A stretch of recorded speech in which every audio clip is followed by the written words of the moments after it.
Good evening. I'm going to call to order. Zoom volume, good. I'm going to call to order the committee meeting of Industrial and Community Development Committee tonight, June 12th at 6:30. We have 3 items on our agenda. Perfect. Joining us this evening, committee members, Councilor Manning Martin, Councilor McGinn, Councilor Welton, and Councilor Turco sitting in for Councilor Gould.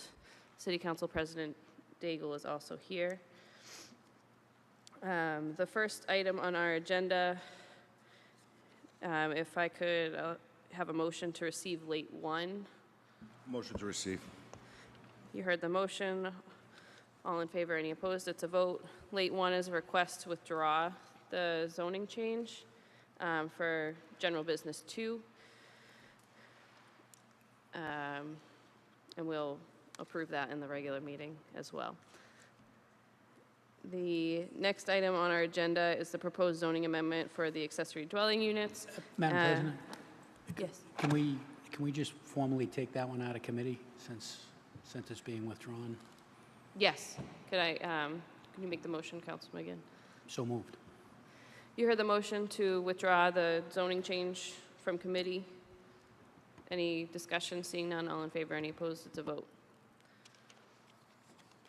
For item B, we have the zoning amendment for the accessory dwelling units. If I could get a motion to receive late 2 and late 3. So moved. You heard the motion. Any discussion? Seeing none, all in favor, any opposed? It's a vote. Late 2 and late 3 are communications between Councilor McGinn and Kurt Bellavance with just some edits. And so at this time, I'll have Mr. Bellavance come up just to discuss some changes that we've been working on since our last meeting.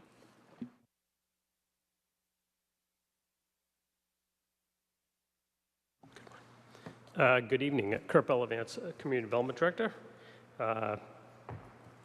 Thank you for having me this evening. I appeared before you in March with a first draft of a ordinance regarding ADUs or accessory dwelling units. At that subcommittee hearing that evening, I received comments and feedbacks from the committee and went back to draft a revised ordinance that included the comments from that evening. I drafted that and forwarded that off to the council for review, which I believe may be in the packet this evening. I had further conversations with Councilor McGinn in regards to some of the changes and edits. We went through that over the phone and through emails to modify those changes, and I can talk about those this evening. So the first item under this new proposed section 6.18 is the purpose. We had taken language from the model ordinance that the state put out. That had generally more information than we really needed, so we considered removing that additional information and just referenced why we're doing this, which is a requirement through the state. The next one was 6.182 definitions. So we went through the definitions, basically reviewing those and seeing how those would apply to the ordinance or to the other sections of the ordinance itself. There were some additional changes in regards to historic district. We wanted to include, may need new glasses.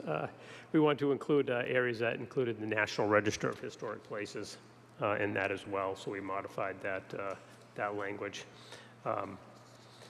Also took the opportunity to review our existing definitions in the ordinance, although this section refers to, on the first section of definition, it's for the purposes of this particular section of the ordinance, 6.18. And it lists the different definitions, so those would apply to this section, but there are some words that are included in the overall zoning ordinance. Although some of the language is slightly different, they refer to the same type of item. So it's just defined slightly different because of the wording, but they mean the same. The only one that I had in question in regards to that was and I'll pull it out, was a lot. So we have two different definitions. So the lot in this particular ordinance, the ADU section, refers to an area of land with definite boundaries that is used or available for use as the site of a structure or structure regardless of whether the site conforms to zoning. In our ordinance overall, in the definition section 2.1, a lot refers to a parcel of land or set aside for available uses of the site of one or more buildings, accessory buildings thereto, or any other definite purpose, which is very similar. But then it goes on to say, under single ownership, not divided by a street, and not within the limits of a public or private way upon such lot abuts. So there's additional language in regards to the overall ordinance, while this one pertains to that particular section. So that's something we may want to consider, whether we want to modify that to include the same definition as the beginning, or do we want to have that stand alone because it's really representing this section of the ordinance. The next area that we took a look at was transit station, because under that definition, it refers to a bus stop within the city, and we feel that we don't, that definition doesn't work for the city of Peabody. And as the state said, and our attorneys said, don't put it in and let somebody challenge us. So we're looking at taking that out because we don't feel that that applies to the city of Peabody. So we want to take that definition out of the language that describes, subway station, commuter rail, and we just, let me just pull this up. Sorry, I'm looking at two different sheets here.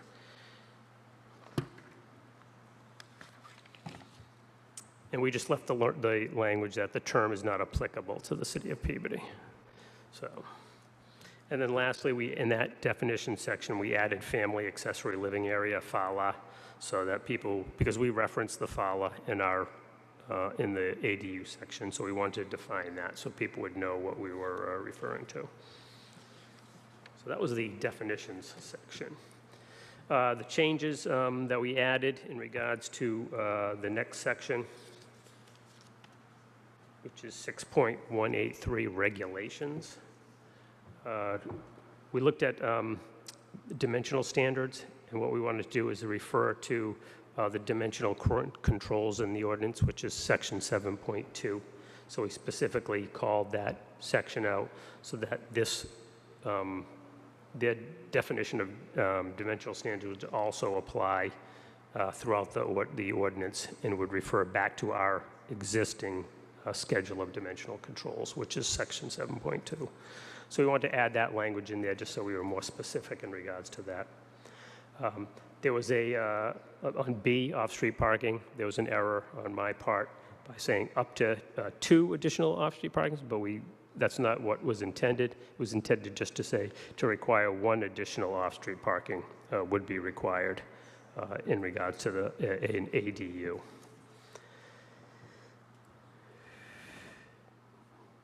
And then the next section, which is under dimensional standards, is is E, where we wanted to make reference to the BC General Business District and that.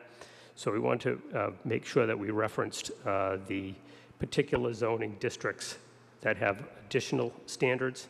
So we have within those specific districts, we have the downtown design standards. So we want to make sure that those would apply as well. So we want to make sure that was clear in that section. Under section 5, nonconformance, there was some question in regards to how do we, if they're saying it's non-conforming, how do we determine that it's non-conforming and whether they would require a special permit or not? So we wanted to try to be as clear as we could in regards to that language. So what we had done is changed the language or modified the language to say that that the extension or alteration of a pre-existing non-conforming structure is not substantially more detrimental than the existing non-conforming use to the neighborhood, and it shall be made by the building commissioner. So in an as-of-right process. So there would be a determination being made, and it would be made at the building commissioner's level. And then lastly, we put in the section for family accessory living area, the FALA, which we basically stated that which lawfully existed in a single-family residential district at the time of adoption of this section shall deemed a protected ADU. So what we're doing is calling out the existing FALAs that we have now. I believe there's about 650 that those would become and be considered an ADU. The concern about that was that if you granted someone a FALA, they could come back and say, well, I want an ADU because the FALA is not an ADU, and then they could have an additional unit placed on their property. So we thought by calling that out and basically calling it an ADU now, that prevents them from adding another unit to their house. So those are the main differences that were brought up from the last meeting that we had. And I'm happy to discuss any and all sections of the ordinance and try to answer your questions the best that I can. Thank you. Thank you, Mr. Bellavance. Any councilors have any questions? Councilor McGinn. Thank you, Madam Chair. I think Mr. Bellavance did a nice job summarizing. I guess the only thing that he dealt with in general terms, but not specifically, was, what he didn't mention is when he took our feedback from the last meeting and he modified the model zoning provided by the state, that's what we received. So we don't actually have the model zoning before us. We have the director's modified version of the model zoning, further edited as a result of feedback between myself and him. And I think he's verified some of these with other departments as well. I feel pretty good about it, but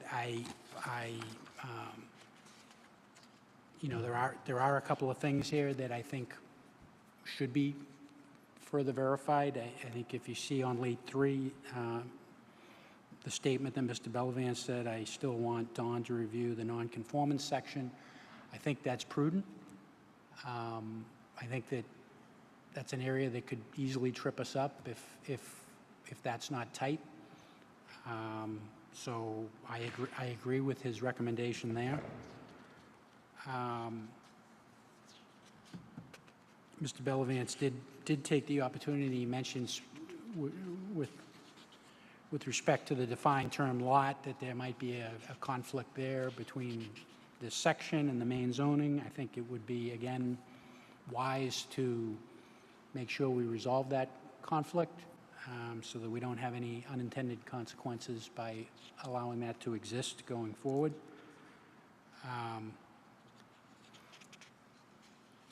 I'm asking a question here in one of my comments to Mr. Bellavance about the defined term modular dwelling unit.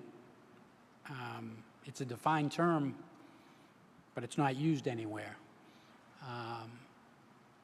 And as it's defined, I actually think rather than just getting rid of it, we ought to think about where that should be appropriately used. Because, you know, when you look at these, people talk about tiny houses and you know, pre-manufactured homes and so forth. That's what this gets at. And I think that, you know, the state is going to say that those are allowable. So, you know, to have some controls in place, you know, that talk about tying it to a foundation and tying it to plumbing and so forth, I think would be wise. And so I'm reluctant to just take that out, but as it sits in there right now, it doesn't accomplish anything. So, and neither Mr. Bellavance nor I found an appropriate place to put that in. I think we can if we put our heads back together on that, but right now, I'm suggesting that we give that one a little more thought. You know, the transit station thing that Mr. Bellavance commented on, I think the only thing that is challengeable is, you know, the EOHLC's expansion of that, which I personally think is not reasonable. You know, there is as you'll see in my comments in late 2, you know, there's a permanence associated with a subway station or a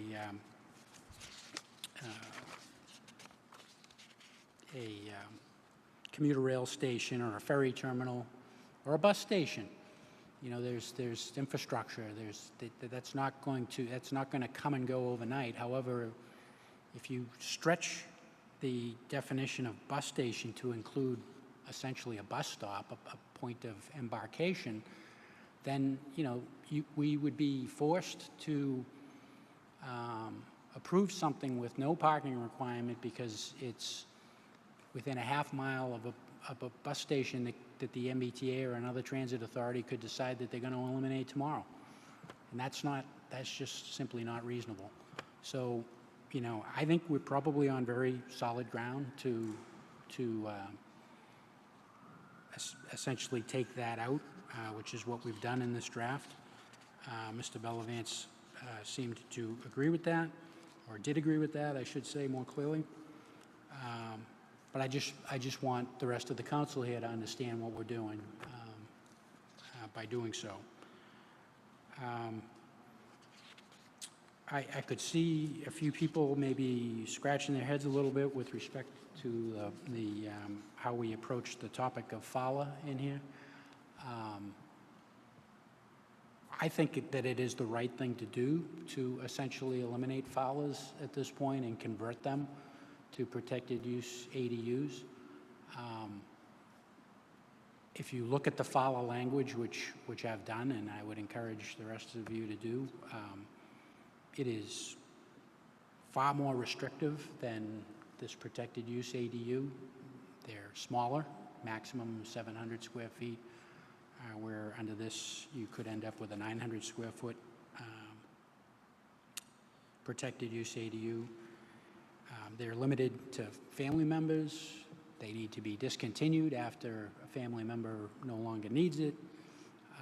They need to be inspected annually. There's a fee associated with that inspection. Who's going to do that if they can get a protected use ADU by right and not have any of those restrictions whatsoever? So again, the concern is that if there's 650 of these out there today, you know, say somebody's got one in their house and they say, aha, additionally, I want to put a tiny house in my backyard. So now I've got an ADU that existed legally under zoning, and I've got another one that I'm allowed to have. And so I just think that using this as a mechanism to basically eliminate the FALA language and convert them is the right approach, but I would be certainly interested to hear what other councilors think about that. Mr. Bellavance brought that to the building commissioner. My understanding is that the feedback was that he thought we should keep the FALA, but we really didn't get much of a rationale for why. So, you know, if there is a strong feeling on behalf of the building commissioner that we should keep these, I'd like to see that in writing so that we can consider that. And again, I think that should be an action out of tonight's meeting.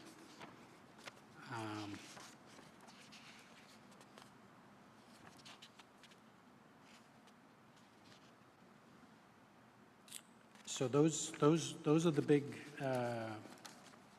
kind of areas of adjustment or edit to what Mr. Bellavance gave us as a starting point. Again, he modified the state-provided model zoning to reflect the feedback that he got from this committee initially, and now we're looking at further modifications to tighten it up a little bit more. I personally think that we should do a few of the things that I mentioned before we take this out of committee. But I think this is a positive step to getting us closer to a solution for some needed zoning language. Thank you, Madam Chair. Thank you, Councilor McGinn. Councilor Manning. Thank you, Madam Chair. With respect to the FALA and renaming it, and grandfathering it or renaming it, I understand and agree with the rationale. I just have a sense that it may be challenged. People may feel, I have a FALA and I want an ADU. And I didn't hear that we got a legal opinion on that. I know that we got an opinion from the building commissioner, but nothing in writing, which you're right, we should make a formal request for that to the building inspector to report back to us so that we can make an informed decision in that regard. But I think we should also get a legal opinion from the city solicitor as to the grounds we have if people feel that we're violating their property rights with this new law by excluding them because they have a FALA from getting an ADU. So that's where I'm at. I agree with you. I think that I would like for that to be the end result, but I just want to make sure that we're not setting ourselves up for 650 challenges. And lastly, if we can go back to the transit station, are we leaving that term transit station, or are we just saying bus station? That was not clear to me.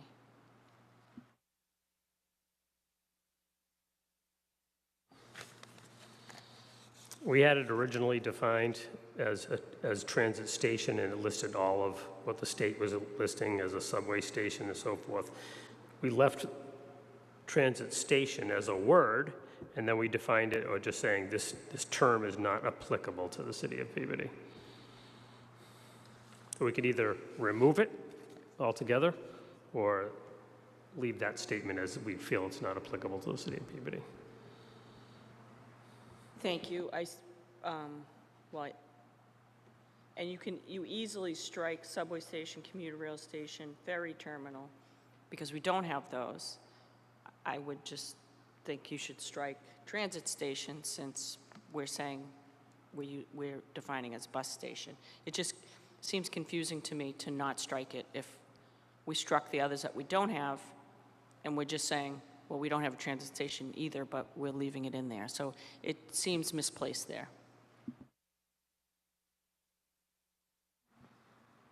Councilor Welton.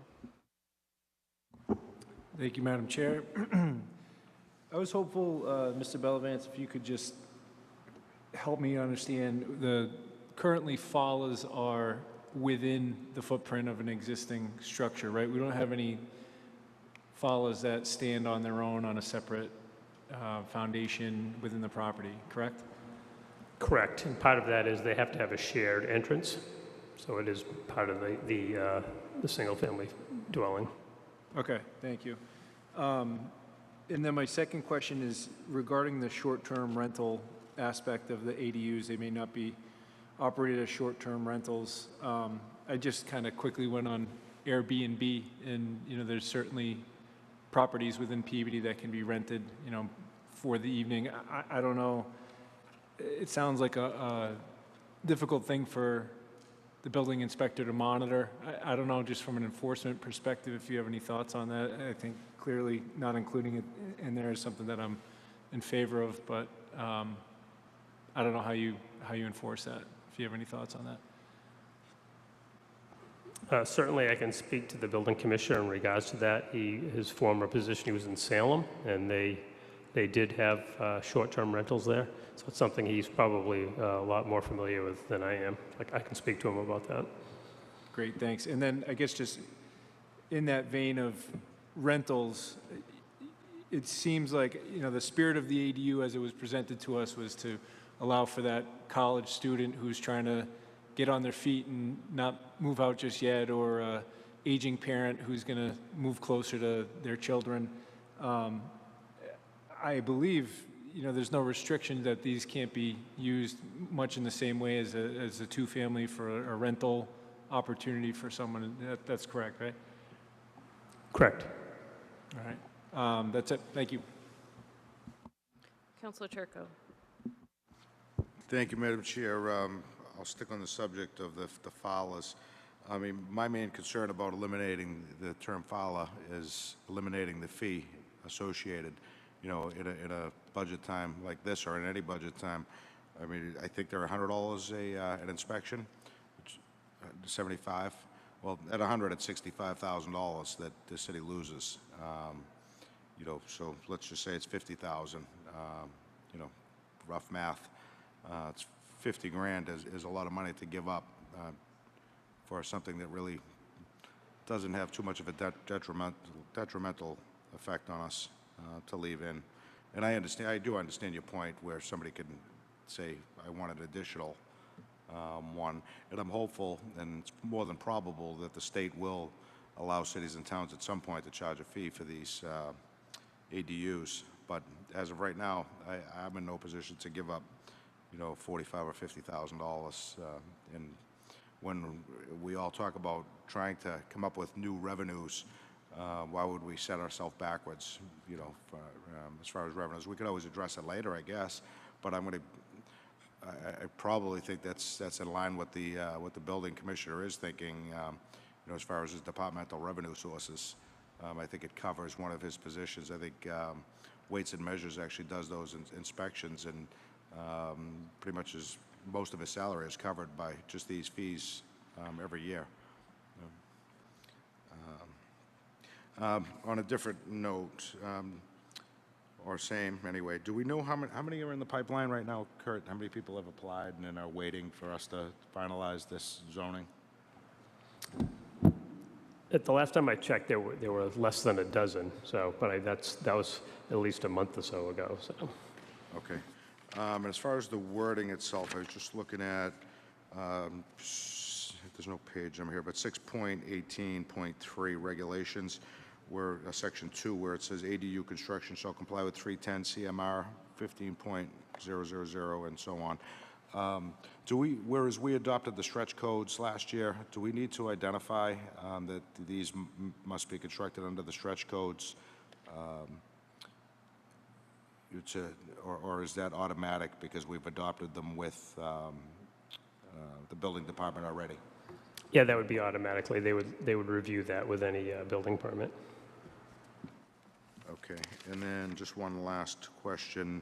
The last paragraph, in the very last page, the signature page, 6.18.4, the building commissioner shall apply the Dover analysis. I wanted to remind myself of what the Dover analysis was. I know we discussed it at length, but my memory is not what it used to be. So I did a search for it, and nothing comes up when you do the Dover analysis, but it is referred to in Mass General Laws as the Dover Amendment. And I just think and nowhere in that amendment does it mention the word analysis. So I'm just wondering if it'd be easier for when the general public reviews something like this, or even when we're going back and questions what is the Dover analysis, if we refer to it as the Dover Amendment instead, just to make it easily searchable. No.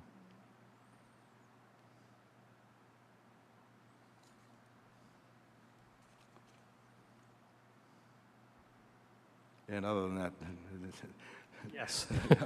thank you. Other than that, Madam Chair, I have no further questions. Thank you. Thank you, Councilor. Councilor McGinn.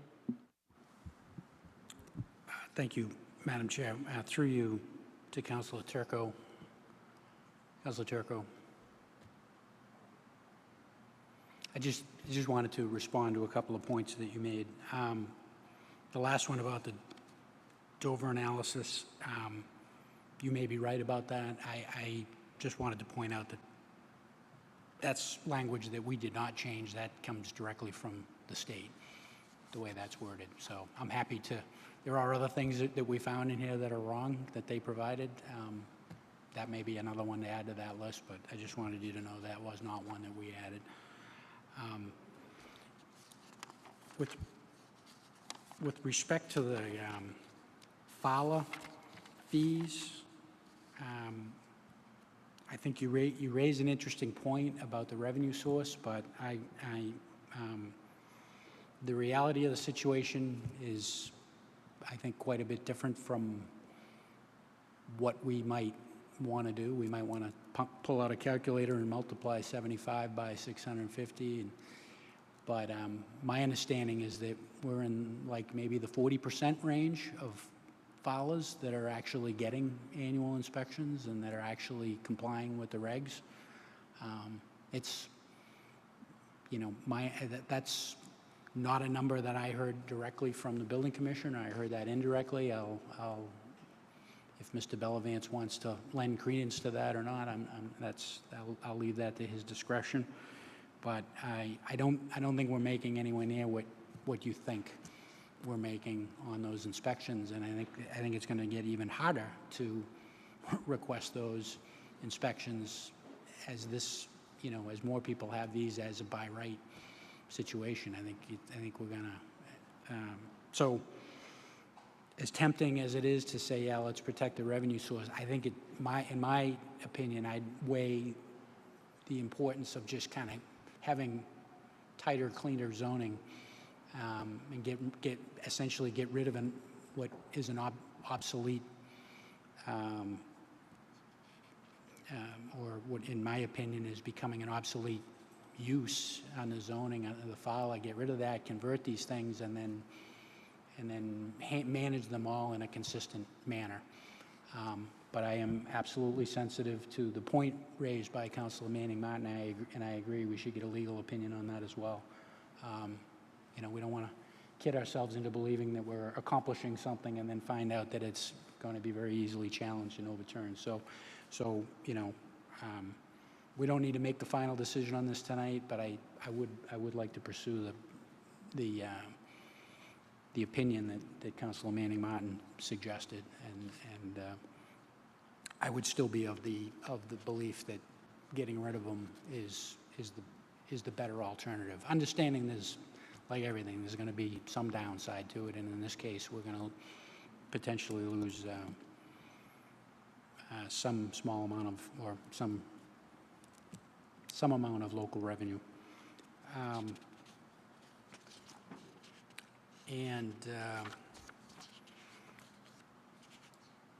Just in response to Madam Chair, through you to Councilor Manning Martin, one of the points that you raised about transit station, I agree with you. I went back and forth on that. So the way this was rolled out, and Madam Chair, you're going to remember this. I think you sat in on the seminar when the model zoning was rolled out, or you I don't know if you were there for the whole thing, but you were there for at least a portion of it, and I know you got the handout. And the way they presented it was, there was the model zoning, kind of just the language, and then there was an annotated version with a lot of comments. And so I read all that, and you know, what the Executive Office of Housing and Livable Communities gave you was, you know, do this, don't do this, and be cautious of this stuff. And you know, there was kind of that guidance for every section. And one of the sections that they gave guidance on was the transit station. And they did say to do this, which was to eliminate everything that doesn't pertain to your community. The only reason we were going to leave the bus station in there because under their, what I believe to be bogus definition, it might have applied to us, but given the fact that we're saying that it doesn't, I think you're right. It's probably cleaner just to take it out. But as for the rest of the edits, the state is telling us to do that, precisely that. So I think we're on very solid ground there. And that's it. Thank you, Madam Chair. Thank you, Counselor. Are there any other counselors? Mr. Bellavance? Excuse me, I just wanted to follow up. I know I've been before the city council probably at least the third time for zoning changes that the state has brought on recently. And I know the difference between this ordinance and the MBTA 3A and the floodplain, they provided a model that we needed to follow, and then we had to send in back to the state to get approval. This one, we don't have to do that, so there's a little bit more flexibility in regards to this. This is the city of Peabody doing this to protect ourselves. It's not a requirement from the state, as is the other ordinance changes that would get approved, and we'd get a letter saying it was approved. This would not follow that same path, just to let the city council know that. Thank you, Mr. Bellavance. Are there any other counselors? Seeing none, I have a couple comments. I completely understand Councilor McGinn's point about the FALAs, being able to have a FALA and then an ADU added on top, as they'd be considered two different structures or in our zoning. I think we'll have a couple motions come out of committee for opinions, but I would like to see that include, I wouldn't want to just say all of our FALAs are now ADUs, because they have different building code requirements. They need to have a separate entrance. The square footage is different. So I don't know if there's a way, and we can ask for this opinion maybe from the building commissioner, if he's heard from other communities, but if we can grandfather FALAs in, and if a FALA doesn't want to pay their $100 fee, and they don't want to be a FALA anymore, they don't want to rent or provide space for a family member through the approval process, they can convert to an ADU, but they have to go through the process of converting it to an ADU. Does that make sense, what I'm saying? I'm saying, eventually, we would get rid of FALAs. I would take the FALA language out of our zoning as it exists so that there are no more FALAs.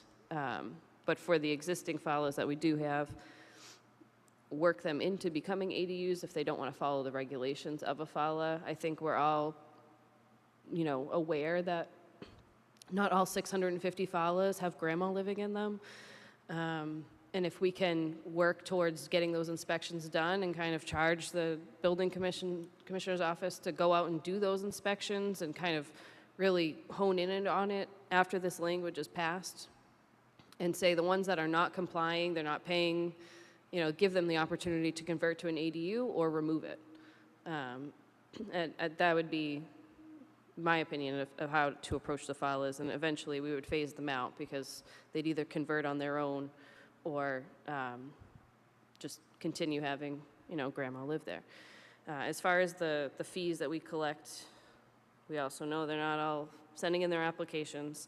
And, if someone does convert to an ADU, they'll now be assessed as a two-family home. That's essentially what it becomes. So the single-family home becomes a two-family home, and we should collect more than $50,000 based on the property values, because a two-family is worth more than a single family. So I'm not concerned about the financial impact that this might take removing the FALAs, simply because the property value should increase as people are converting their single-family homes into two-family homes. But so those are all my comments. I don't know if anyone else has any additional comments, but if not, if Councilor McGinn, if you have any motions. Councilor McGinn. Madam Chair, I think that's a great suggestion about, creating a bit more of a mechanism to convert the FALA rather than just automatically a blanket conversion. That it requires an inspection, that to this language, that it meets this criteria, and that there be a fee associated with that, so that maybe, at least to some extent, allays Councilor Turco's concern about losing some local revenue, because there would be a bit of revenue associated with those conversion fees, but I think you make a larger point, which is very valid, that it's going to increase the property value, and we more than make up for it in increased taxes. So I'd be happy to take a cut at that with Mr. Bellavance, understanding that all of it would be subject to review by the city solicitor. Would you like me to try to summarize the motions, Madam Chair? If you could, Counselor, thank you. And sorry to interrupt, but I believe there are specific items we want feedback from legal and the building commissioner, but then I would also suggest once, as a committee and a council, or as a committee, we feel comfortable with the language to be finalized, we also get it reviewed by legal one more shot to make sure everything looks good.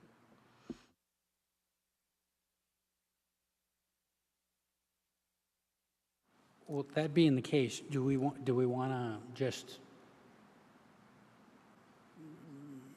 maybe modify this one more time based on the discussion tonight, and then just send that complete product to the building commissioner and to the city solicitor for their review and it's in that completed state, rather than kind of going at it piecemeal?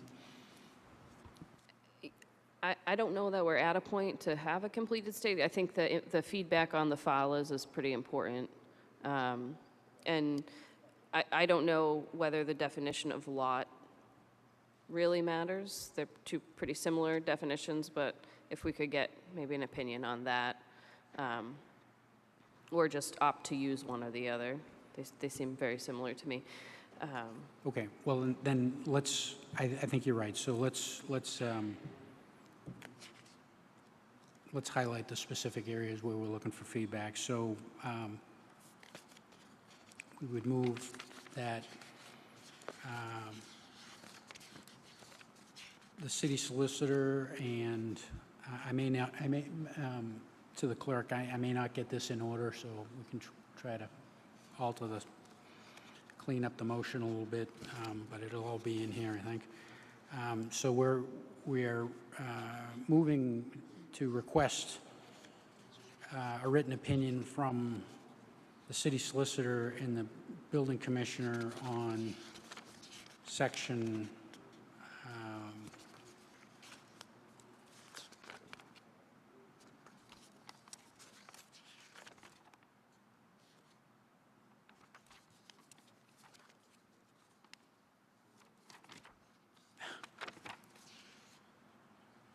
why am I not seeing the nonconformance section here?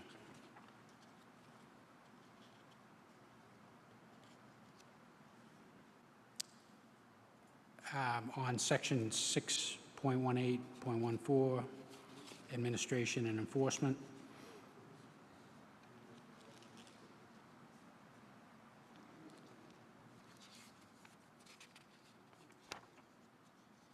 And section 6.18.3,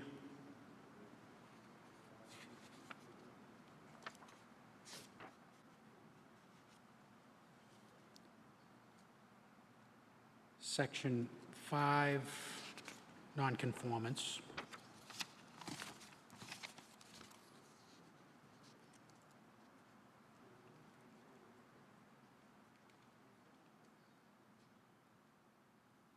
That we get a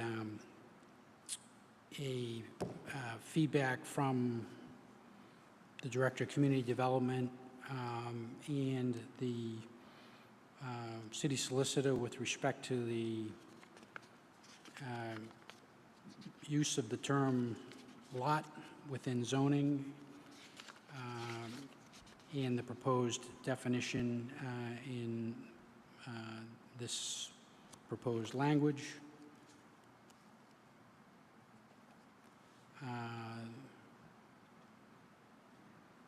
That Director of Community Development seek a way to utilize the term modular dwelling unit within the context of this proposed language, that we seek an opinion from the city solicitor as to the elimination of the term transit station from the proposed language,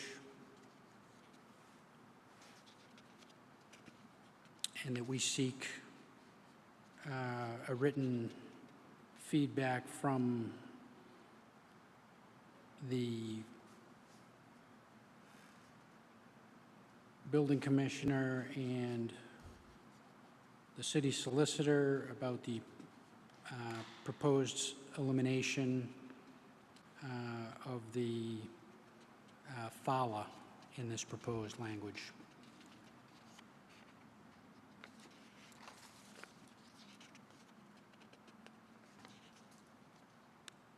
And I'm going to ask other councilors, was there anything else that you noted that I missed in that motion? Does not appear so. So moved. Councilors, you heard the motion. Any discussion? Seeing none, all in favor, any opposed? It's a vote. If there's no objection, we do have one other item on our agenda this evening. Thank you, Mr. Bellavance, which is item C, the Centennial Park Resolution. And Drew is here to speak on that. Good evening. Andrew Levin, Senior Planner, Community Development Department. I'm here this evening. The City of Peabody received a grant from Mass Development, a site readiness grant earlier this year to conduct what would best be described as a mini master plan for Centennial Park. As part of this site readiness grant, the grant requirement and contract with the state requires the city to take a resolution in regards to one of the properties that is up there. Zero Centennial, which is map 092 lot 001, is a lot up in Centennial Park. It's about 1.7 acres. It is currently home to the city's water tower. What this resolution is stating is that if the city was to sell this lot within the next 30 years, we would have to repay back Mass Development the $65,000 that we received for them as part of this grant. So I'm here this evening asking for this resolution to be voted on, and I can also answer any other questions that you might have. Councilors, do you have any questions? Councilor Turco. Thank you. Just in regards, I don't think the resolution itself is an issue, but I think this motion came before the council to actually look at zoning changes up at the industrial park like a year and a half ago. So where are we on it? Like, have we moved other than this document? Do we have somebody in the pipeline with this funding that we're going to use to help with this zoning change and look at the zoning, or have we made any progress?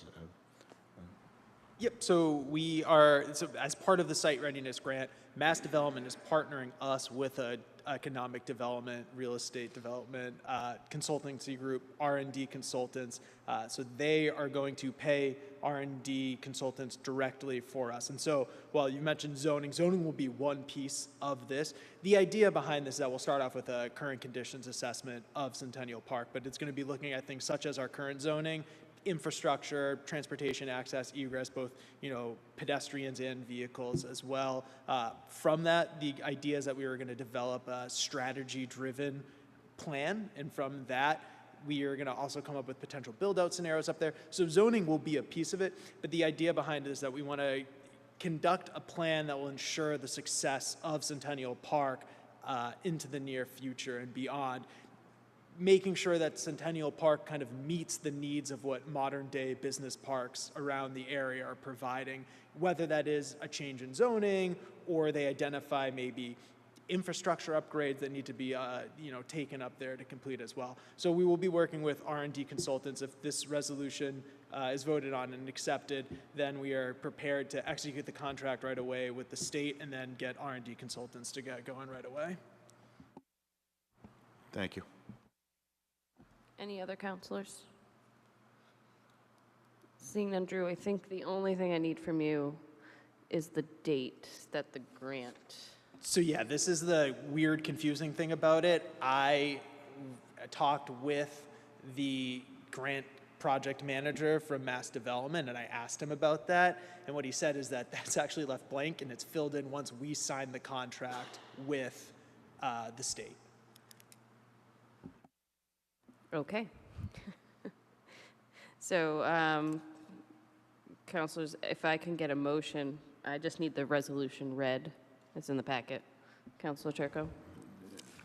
Thank you, Madam President.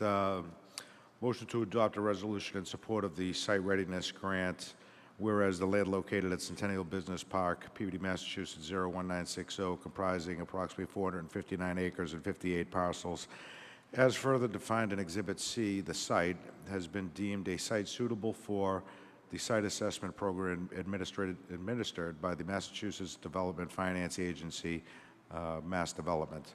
Whereas City of Peabody, Massachusetts municipality having a mailing address 24 Lowell Street, Peabody, Mass. 01960 recipient has been awarded a site readiness recoverable grant in the amount of $65,000, $65,000 from Mass Development. That the recoverable grant for readiness assistance related to the site, parentheses, the project, whereas the recoverable grant was formalized to a grant agreed date to be named later, entered into by and between the municipality and Mass Development, the grant agreement, and whereas the municipality has agreed to repay the recoverable grant, now therefore the Peabody City Council votes as follows.